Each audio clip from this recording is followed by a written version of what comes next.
Assalamualaikum warahmatullahi wabarakatuh. Kami dari kelompok 5 ingin mempresentasikan tentang hasil kerja kami, dimulai dari bab 3, yaitu komunikasi dalam organisasi, yang beranggotakan ada Pastor Orang Tambah, Guido Fernando, Melanie Karunia, Ignatius Nevan, Pranatasi Lubun, Ahmad Farid Al-Hakim. Materi pertama akan dijelaskan oleh rekan saya. Materi yang pertama adalah hubungan komunikasi. Hubungan komunikasi yang terjalin baik antara manajer dan karyawan atau karyawan antar karyawan merupakan salah satu kunci keberhasilan manajer dalam mencapai tujuan organisasi yang telah ditetapkan. Next. Peran manajerial. Menurut Mintzberg, terdapat 3 peran manajerial yang dapat diterapkan oleh seorang manajer suatu organisasi, yaitu yang pertama, peran antar pribadi, yang kedua, peran informasional, yang ketiga, peran keputusan. Next. Selanjutnya, kegiatan pertukaran informasi. Berikut ini adalah beberapa kegiatan organisasi yang berkaitan dengan pertukaran informasi.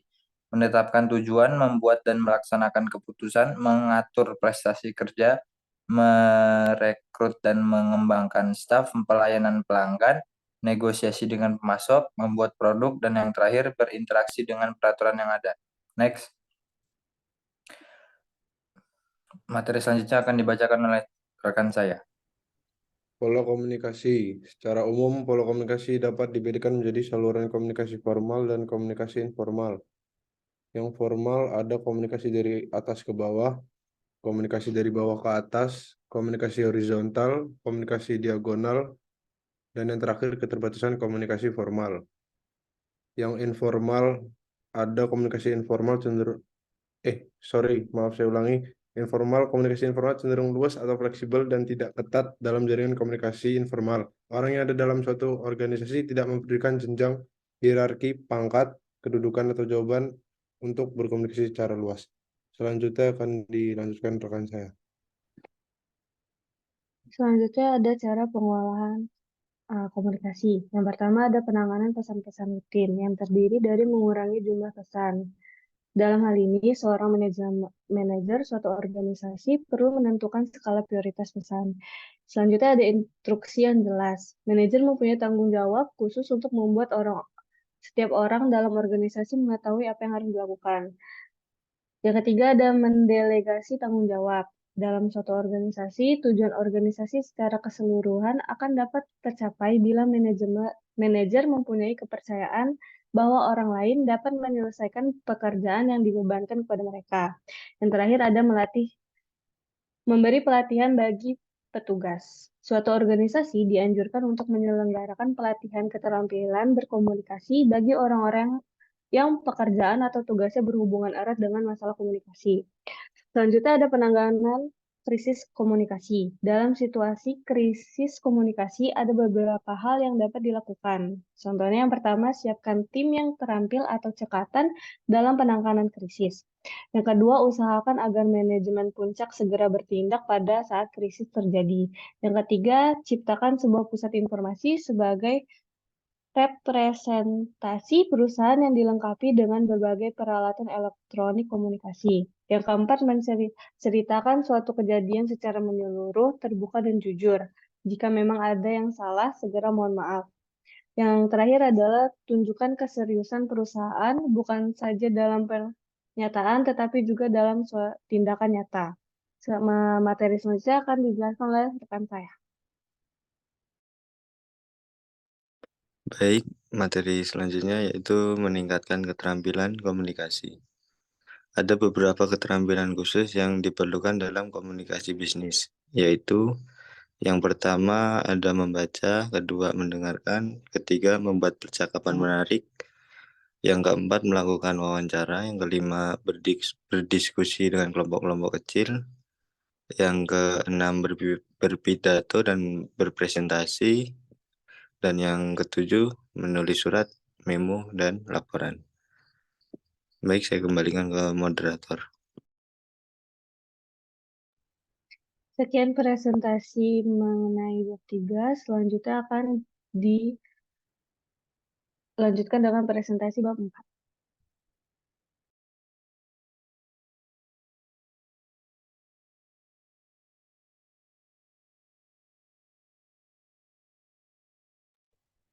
Baik, kita akan mulai mempresentasikan bab 4.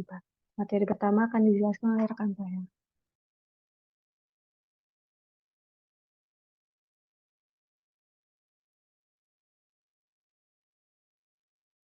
Pengertian komunikasi bisnis lintas budaya.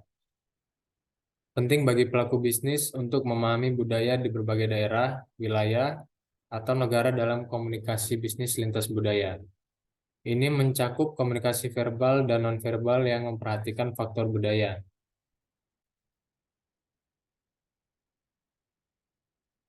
Lalu ada pentingnya komunikasi bisnis lintas budaya. Dalam era perdagangan bebas dan globalisasi, penting bagi para pengambil keputusan, terutama para manajer puncak, untuk mengantisipasi dampaknya. Era ini membawa berbagai produk, jasa, dan teknologi komunikasi melintasi batas negara dengan bebas, seakan-akan menghapus sekat-sekat wilayah. Lalu ada memahami budaya dan perbedaannya. Setiap orang hidup, tumbuh, dan berkembang dalam kelompok-kelompok tertentu, baik yang berkaitan dengan kelompok keagamaan, profesi, maupun bisnis. Masing-masing kelompok itu menerapkan suatu aturan atau perilaku yang sesuai dengan budayanya. Lalu ada definisi budaya dari para ahli. Yang pertama yaitu Lehman, Hemstreet, dan Beatty menyebut budaya sebagai kumpulan pengalaman hidup dalam masyarakat. Lalu ada Hofstede mengartikan budaya sebagai pemrograman kolektif pikiran yang membedakan anggota suatu kategori orang. Lalu ada Boff dan Till menjelaskan budaya sebagai sistem berbagai simbol-simbol, kepercayaan, dan sikap. Lalu ada Murphy dan Hildebrand mengatakan budaya adalah karakteristik perilaku kelompok. Dan yang terakhir menurut Mitchell, budaya adalah seperangkat nilai, kepercayaan, hukum, dan perilaku yang membentuk tindakan individu dan masyarakat. Materi selanjutnya akan dijelaskan oleh rekan saya. Baik, selanjutnya ada komponen budaya. Menurut Kateora, budaya memiliki 5 elemen. Antara lain yang pertama, budaya material. Budaya material terbagi menjadi teknologi dan ekonomi. Teknologi adalah cara mengubah material menjadi produk yang dapat berguna. Sementara ekonomi adalah usaha manusia menghasilkan barang yang bermanfaat bagi diri sendiri dan orang lain. Kemudian yang kedua, organisasi sosial. Organisasi sosial adalah lembaga yang membantu orang berinteraksi, berorganisasi, hidup berdampingan, serta mentransmisikan perilaku yang diwariskan ke generasi selanjutnya. Yang ketiga, sistem kepercayaan atau keyakinan. Sistem kepercayaan yang dianut oleh suatu masyarakat akan berpengaruh terhadap sistem nilai yang ada di masyarakat tersebut. Keyakinan masyarakat mempengaruhi nilai, kebiasaan, pandangan hidup, serta konsumsi produk dalam budaya mereka. Yang keempat, estetika. Estetika berkaitan dengan seni, dongeng, hikayat, musik, drama, dan tari-tarian. Dan yang terakhir, komponen budaya, bahasa. Bahasa adalah cara komunikasi melalui simbol-simbol kepada orang lain dan memiliki peran penting dalam budaya untuk mengungkapkan empati dan simpati. Next.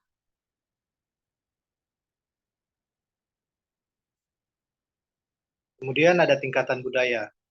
Menurut Murphy dan Hildebrand, dalam dunia praktis terdapat 3 tingkatan budaya. Yang pertama, budaya formal. Budaya formal adalah tradisi resmi yang turun-temurun seperti aturan tata bahasa dan tindakan formal seperti mengetok pintu sebelum masuk. Yang kedua, budaya informal. Budaya informal diteruskan lewat pengamatan dan pengalaman. Contohnya julukan atau jam karet dalam rapat. Dan yang ketiga, budaya teknis. Budaya teknis sendiri berkaitan dengan aturan yang logis seperti matematika yang memungkinkan prediksi waktu kegiatan seperti peluncuran roket. Pada tingkatan teknis, alasan-alasan logis mendukung tindakan tertentu. Next.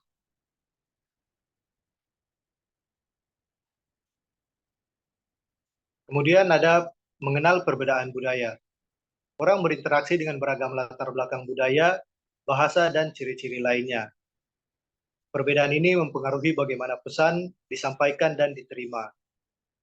Perbedaan budaya sendiri mencakup nilai-nilai sosial, peran dan status, pengambilan keputusan, konsep waktu, konsep jarak komunikasi, konteks budaya, bahasa tubuh, perilaku sosial, perilaku etis, dan perbedaan budaya perusahaan. Next. Kemudian ada komunikasi dengan orang budaya asing. Belajar tentang budaya. Ketika ingin berbisnis atau tinggal di negara lain, tentunya kita harus mempelajari budaya dan bahasanya. Kita harus mengenal adat istiadat, bahasa, dan budaya yang berlaku di negara tersebut. Dalam pertemuan informal, menggunakan beberapa bahasa asing juga membantu kita untuk mempelajari bahasa tersebut. Kemudian, mengembangkan keterampilan komunikasi lintas budaya. Belajar tentang budaya membantu komunikasi lintas budaya. Namun perlu diingat dua hal penting, yaitu pertama, jangan terlalu yakin bahwa seseorang akan dapat memahami budaya orang lain secara utuh atau sempurna.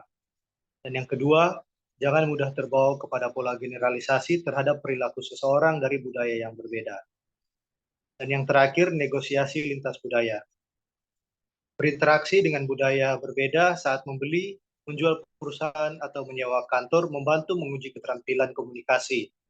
Moral, Stahl dan Boyer membedakan budaya menjadi dua, yaitu budaya permukaan seperti makanan, liburan, gaya hidup, dan budaya tinggi yang terdiri atas sikap dan nilai-nilai yang menjadi dasar budaya tersebut. Baik, saya kembalikan ke moderator. Baik, sekian presentasi dari kelompok 5. Terima kasih. Wassalamualaikum warahmatullahi wabarakatuh.